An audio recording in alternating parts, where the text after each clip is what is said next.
Many retreats look great on paper, but how do you ensure they deliver lasting impact to each and every participant that is coming to your retreat and having them ask for more retreats before they even leave? Today, we're talking about hosting your own in person retreat and what you need to know.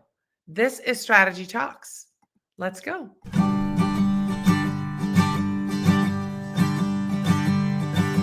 Let's strategize together. Let's hear it from an expert. Join the conversation, it's informative and free. You and me, let's talk some strategy.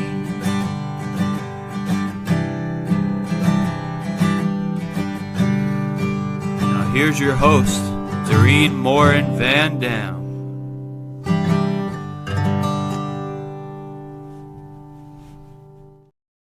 Hello, everybody. Welcome to another episode of Strategy Talks. It's another Tuesday.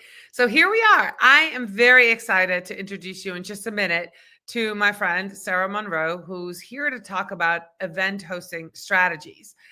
Some of you might know that Sarah and I actually hosted a retreat not too long ago. So we're going to talk about events, but mainly retreats and hosting them. But before we do, I want to make sure that you know that we really appreciate you being here live with us.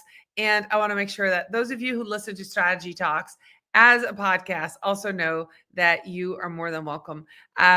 If you have any questions for Sarah or myself, please feel free to leave them in the comments. We'll be monitoring. Be happy to answer any questions you have or follow-up questions after we are done talking. So without much further ado, here is Sarah onto the stage. How are you today, Sarah? Hello and happy Tuesday. Happy Strategy Talks, Doreen. I know. It's awesome. Now you've been on before, Sarah.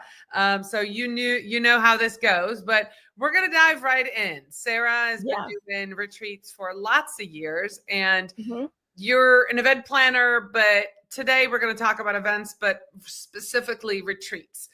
One of the reasons that we're going to talk about that is because you and I have seen a trend. We've seen a shift in the last few years. Big conferences are not out, but they're not as greatly attended as they used to be before 2020. So now people are looking for more intimate gatherings. And let's talk about that, Sarah. Why do you think that is? And beyond, of course, people being more cautious about being with people, what is the big shift? One of the big shifts, I think we're shifting back to, I planned and executed retreats for, say, 20 people, 20 to 30 people. And people had a much deeper experience and over time, more connections.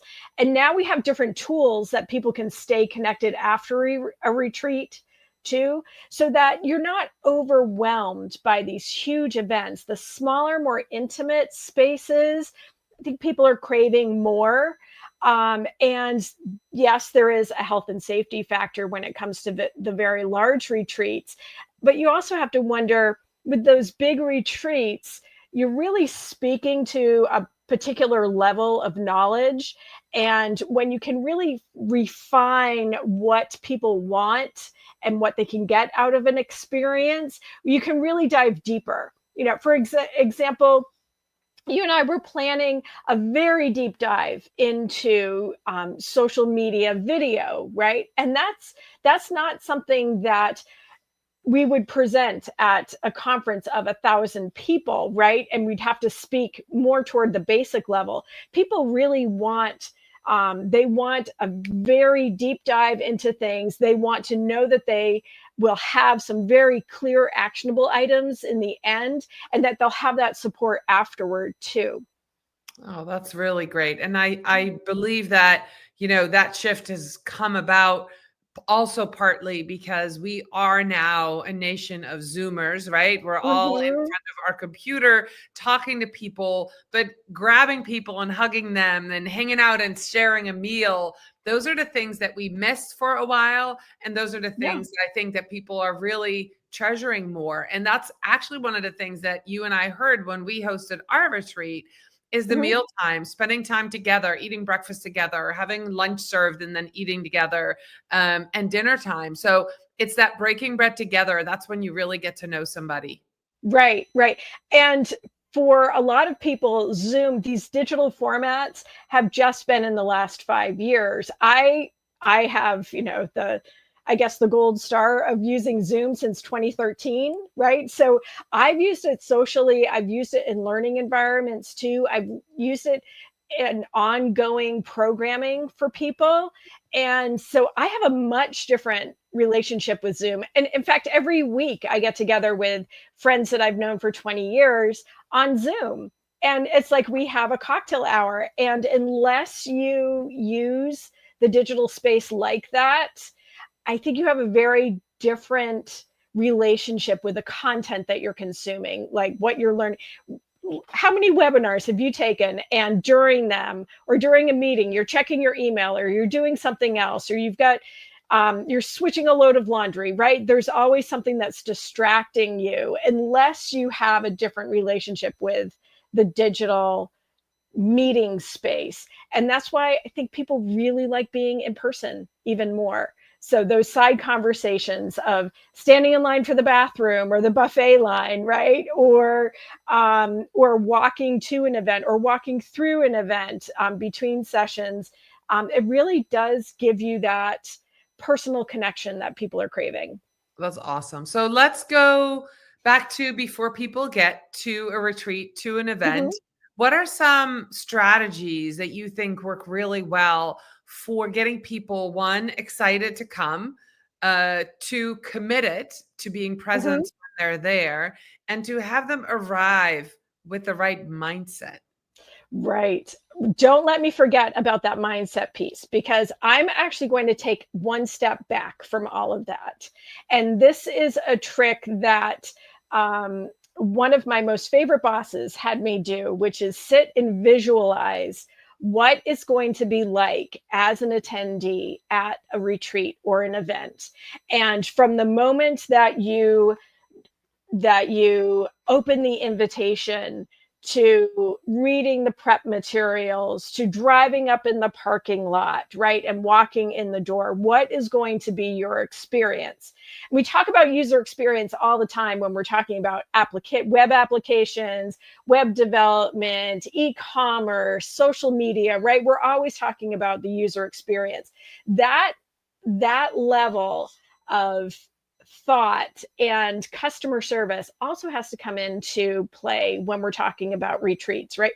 How are people greeted at the door? How do you answer their emails before they get there? What is their ticket buying experience, right? So really thinking about the user.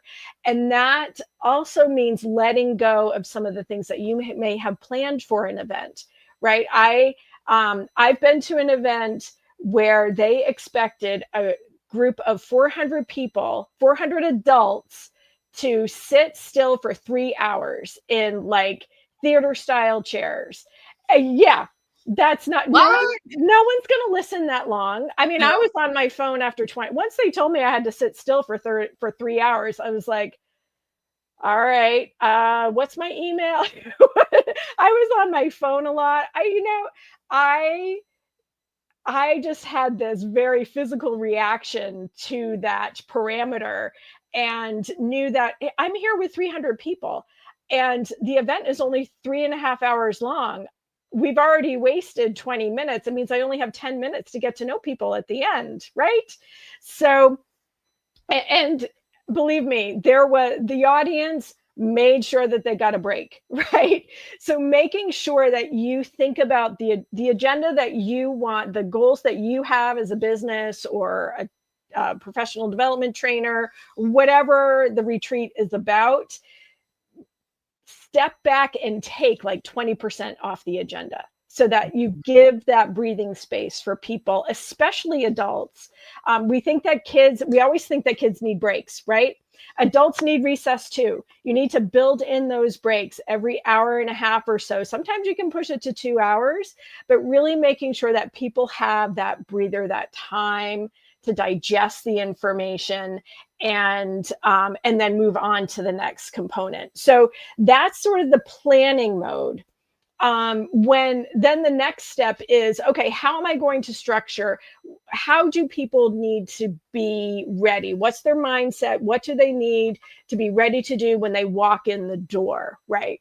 And some of that means they need to know where parking is. They'll want to know what the dress code is. And dress code sounds very formal, but just letting people know, come as you are, right? Or business casual, that gives them a chance to prepare themselves mentally for that event and physically, right? How am I going to show up and be in that space?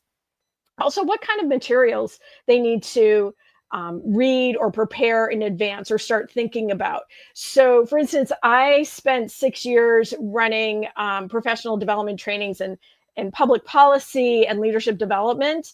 And for some of those programs, we had a packet. There was a reading packet. There were discussion notes, right? People knew exactly what was going to happen the next month because we gave them all of those materials. You know, what you and I did for our retreat, we wanted people to be really ready. We only had 2.5 days. Yeah, a little more than 2.5 days with people, right? We wanted to make sure that we weren't spending time on who is your ideal audience, what are your business goals for social media, right? So we gave people pre-sessions, right? We gave them a few times to come together to get to know each other a little bit because they were going to be sharing the same space together for 2.5 days, but also being prepared so that when they got there, they knew exactly what they were going to talk about. Maybe not how to use the tools, because that's what we were there to train them to do. But they were ready to go and really fly through that event, that retreat, and have a great experience. So what is it that you want people to know before they come is really important for their mindset. Yeah. And I think, I was going to say, I think that gives people a sense of peace, but also when they arrive, a sense of ownership, right? When they get there. I'm thinking about, what if it's a yoga retreat? The same holds true. Even if it's a yoga retreat or a wellness retreat, you want to make sure you have the right and most comfortable clothing with you, that you prepare that, if you're going to take 3 showers a day, or you need to bring a yoga mat, that you have everything that you need to make this retreat fun and enjoyable, and not go, well, I have that at home, I wish I brought it, I wish I had known, kind of thing. Right. So or even the tools to, how am I going to check all of the noise in my life out of my head? How can I leave that in a bag in my car? Or, as I open the door, I let go of that. So what could that wellness trainer give people as tools before they even arrive? So yeah. I mean, for you and I, we said, bring your phone chargers, right? bring these materials that you need ahead of time. So it's different for every retreat scenario. All right. So we just talked about during our retreat, there were people who didn't know each other. Everybody had a connection to either you or to me, but they didn't know each other. And so how can we make sure that during a retreat, especially if it's an intimate retreat, we were with 6, our retreats can hold up to 8 or 10. In a smaller setting, Sarah, how do you make sure that everybody truly feels connected and feels seen and heard, especially if somebody might be introverted or, a little more hesitant and not as forward with their networking or with sharing who they are? Right. What I like to do is apply some of the basic principles of team building to that. Even though this group may only be coming together one time in their lives, to have them come to some kind of agreement. We've called them cooperative agreements. They can be group agreements. You can call them whatever you want. But these are some of the tools that we use when we're building work teams too, is that we are giving people a chance to to share, I like to say share the mic, right? That you agree when you're coming here that it's not all about you, that you are in a cooperative learning environment and that you're going to share time with other people so that everybody has an equal chance to ask their questions. And having people agree to that, also having people provide input and edit those agreements so that the whole group feels ownership in how they're going to work together and how they're going to come together. We say things like, you can share what you learn, but not what you hear.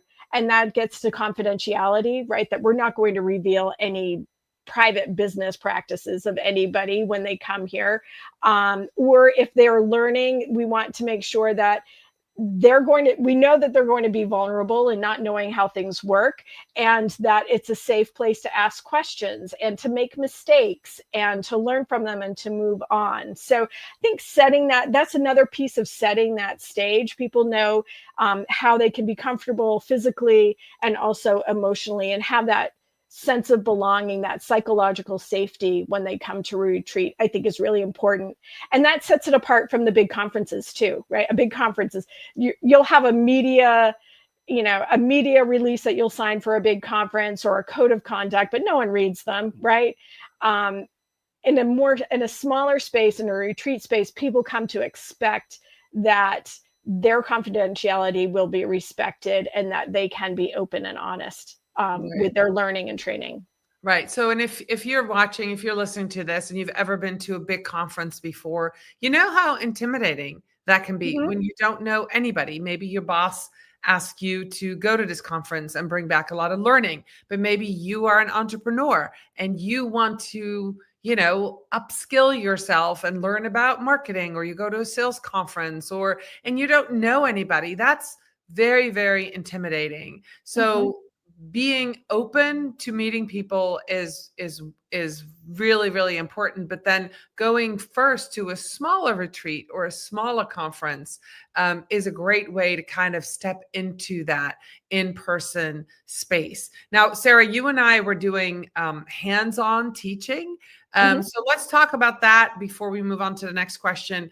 And you kind of touched on that already, when you go to a big conference, say it's sales, you would have somebody speak from the stage to 1,000 people. It's kind of like the old media, right? It's like TV, and you hope your message lands, but it doesn't land with everybody because you don't really know who's there. In a smaller retreat, a smaller setting, you have that opportunity to go a lot deeper. Now, as a participant, that means that you have to be ready to learn, correct? Exactly. Coming ready to learn. I think that's important for big conferences too. You're spending a lot of money and a lot of time, and you really need to value your time as well as the financial expense that you're putting into this, and invest it, that I'm going to be here, I'm going to be present. And whatever it takes for you to ground yourself is important as well. You had said about those big conferences and introverts. A lot of conferences now have have extra lounge space or a quiet space, so that it really touches on people's different learning styles, also just people's different it respects the neurodiversity that we have, right? And even if I have to say, me as a very big extrovert, right? There are times where I need to recharge my battery, and I really appreciate now going. If you asked me 10 years ago, "Oh, Sarah, don't you want to find the lounge space?" I'd be like, "No, I want to be in the party," right? But knowing what you need to make sure that you get the most out of the experience is important. Also, what you want to do afterward, I think, sort of thinking ahead too of what you expect of yourself after the event. Like, you're going to meet dozens of people at a huge conference. Are you going to follow up with them? When are you going to follow up with them? How do you want to commit to that follow up even before you go? So that when you meet someone, you don't say, "Oh, let's meet next Tuesday." And then all of a sudden you have 16 people on your schedule the next week and can't possibly even do your work, right? Or answer the emails. And then in the small retreat, it's, okay, I know I'm going to learn this at this retreat. And I may not be able to implement all of it, but I'm going to commit to implementing this right away. And then that next piece of knowledge may come in 3 days, 3 weeks, 3 months, 3 years. I've had a client come back to me after going through a training, I think it was a 6-month training that we met with them every 6 weeks about social media. It was like a social media boot camp. And this participant really resisted the planning tools. And yet 3 years later comes back to me and says, hey, I'd really like a comprehensive strategy and calendar. And I thought to myself, I gave that to you 3 years ago. But Wow. they weren't ready. They weren't ready for it. Right. So, and knowing that too, you may not be ready for everything that you're going to learn at a retreat, but take good notes, stay in touch with the people that you meet, and then revisit the information as time progresses. All right, Sarah, I watched you spread around a lot of magic at the retreat that you and I did. So let's talk, briefly, some things that you do to make everybody feel seen and everybody, but just make the retreat that you host different. What do people need to think about? I know you said, think about the experience. So sit in that space of, what would I want? But what are some magical things that you've done? Some magical things. I think food is a very big part of how humans come together, and making sure that we had food. You and I had a very healthy menu planned out, and there was one afternoon, it just seemed like everybody needed some potato chips. And so we opened bags of potato chips, and I think we had ice cream bars too, right? Yes, and ice cream and potato chips. Yeah, we've been together for 48 hours. People have been really working hard. And you know what? You need some fun. You need something light. I love icebreakers and arts and crafts and things like that. So giving people a chance to be playful is really helpful too. It's helpful in bringing the group together, but also that time to color, time to do something artistic, where you can still have your brain working in business mode, but your hands are doing something very creative in a different way. So it's a different element to learn or express yourself that you can build into an event. Yeah, I have to say, you and I have been to some big conferences, like Inbound, and they now call them activations, right? What are the activations? And even pre-event activations, it's really activities, right? What are some things that we can give to people that give them a chance to have a breather? Can they go take a walk? I was at one conference just a month ago where instead of having us just sit at tables and introduce ourselves, they had us go on walks. We had 2 15-minute walks where we met different groups. We all mixed up each time and went for a walk with each other. We were in a beautiful space and on a mountaintop. And we got out and got to know people, and you learned things that you would not learn if you were just sitting still or if you were on a computer screen. And I can tell you why, if you've never done this before. And if you have children and you've driven carpool, you know this trick. Mm-hmm. But when you don't have to look somebody in the eye, but you are one-on-one. So whether you're sitting in a car driving together or when you're walking together, that is when a lot of stuff is shared. And I have had this experience. I'm a runner. And so I love to run with friends, but I can literally talk for 4 hours and run. That's how much I like talking. Hence, I have a talk show called Strategy Talk, but we digress. Anyway, the experience of walking and talking and meeting somebody, there's something intimate about it. So I love that idea. I love that. That's magic. The other magic that you spread around during our retreat was you made signs for people's doors, and you had little notebooks for everybody ready. And it's like the little details that I would have thought they're not going to matter. But I can tell you, they all loved their sign on the door, right? Everybody, and they took them home. Yeah. So So those are the little things that make Mhm. it magical. So, I'm sure Sarah has more ideas. So if you want to connect with Sarah later, do that. Let's Exactly. go Yep. to, we just have a little bit of time left. Let's go Mhm. to this question. How do you mitigate the risk, Sarah, of cliques forming? We had a small group, but what if Yeah. it's a group of 10 and you've Mhm. got, three best friends who sign up together, right? Yeah. Or a person just dominating the conversation because he or she just wants to dive deeper than everybody else. How do you Mhm. handle that? Because I know you have experience with this, Sarah. Oh, yeah. I've experienced it presenting workshops. I've experienced it as a participant, being a younger person or presenting. I present younger than I actually am too, and saying something and being dismissed at the time, but 5 minutes later, the same thing. Someone else says the same thing, and then it's the greatest idea ever, right? Part of it is those group agreements, that setting the parameters, setting the expectations before you get there is really important. Sometimes you have to pull people aside and say, you know, let's have other people talk, or is there some question that I can answer for you? And then we don't have to have the whole group go through it, right? Let's table that thought and have let other people speak, actually giving people a chance to speak. Let's hear from someone, really just saying, let's hear from someone else. Or you've been quiet. Is there something you want to share? And also giving people a chance to pass too, right? Sometimes it's a lot of information that people can't quite process and they don't have anything to share. Right. But making sure that that one voice doesn't dominate. I've had workshops go sideways with that. And as much as I try to say, hey, let's have a meet, we have this program afterward.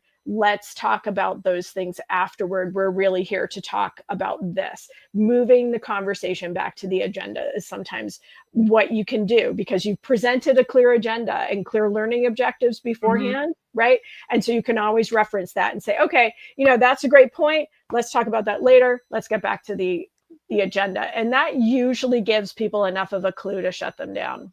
Okay, and that gets me to the last question that I have. Sarah, how do you follow up, or how do you make a retreat or an event a success before people even leave or right after they leave, more than with Mhm. just a thank you email? Part of that is building in what is it that we can do afterward, right? For you and I, we're building a community of our retreat participants, or people who want to stay in touch with each other.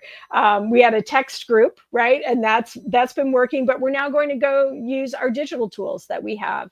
That is a great opportunity to open up the community, the conversation, the ideas to more people who share the same interests in video production in this case, Yeah, right? yeah. In others, it's finding a way to build in some alumni programming. What is the next thing that people can do? Can we offer them something virtually, right? Either just a quick check-in follow-up session, or can there be a benefit to having gone through that retreat that you then get invited to some workshop series? This is something that happened with me with a course that I took a couple of years ago, is that for a year and a half afterward, it was built into the program that we would get free access to be able to reinforce the learning and the community that we built as students in that program. And now the cohort that I was in, or the year that I think we're like 2 or 3 cohorts, we still stay in touch with each other by email. We get together quarterly. We're now trying to figure out, can we use Slack or some other thing just to connect with each other in a different way. So thinking of that in your program design too, that is part of the user experience. What is the goal that you have afterward? Is your retreat just a one and done, or do you want to have an ongoing relationship with people, and Yeah. what will that look like? So again, getting back to that very primary principle of, why are you doing the retreat and what are people going to get out of it? All right. So I'm going to now shamelessly plug our retreat. I'm going to put it up here. Social content retreats. Mhm. There it is. We are doing social content retreats. So content creation, real retreats, all kinds of different things coming down the pipeline. We have a retreat coming up in September of 2025. We are holding all our retreats in beautiful Vermont. So if you've ever wanted to come to Vermont, if you're not in Vermont, please come. Please check it out. Sarah, tell everybody who's watching and listening, 1 minute about the social content retreats, the real retreat that's coming up in September. The real retreat is going to be women-centered. So we'll put that out there. It's a women-centered retreat. We find that provides the learning opportunities that best suit the people that we want to work with in this field, and also support the businesses that we are committed as women entrepreneurs to work with too, and help them rise. So this is going to be, we start Thursday late afternoonish, let people arrive and get settled. And then Friday and Saturday is filled with producing video, learning how to film if you don't know how to film, or suggesting different angles or different opportunities to film short form video, and then really get into editing tools and giving people access to different tools, to different equipment. You and I clean out our equipment closets, right? And everybody gets a chance gimbals and lights and microphones and lavaliers and everything. All the things to try. And the end of it, the goal is that our participants leave with the confidence to film themselves and know some new tricks and tools to use for editing and production and posting, and have at least 3, right? We were hoping for 10, but 3 to 10 pieces of content that they can then schedule out to post over the next few days. And what's great is that these are business goal based, right? We have people, before they come to the retreat, figure out, what are my business goals? Who's my audience? Who do I want to talk to? So that when they are filming, they're speaking to that, and they have very concrete pieces of content that serve what and where they want to go in their business. All right. Awesome. Sarah, where can people meet you? Where are you online? Yeah, I'm online across social media at Sarah Monroe VT. Just have to spell my name right, and you'll see that in the comments on how to connect with me.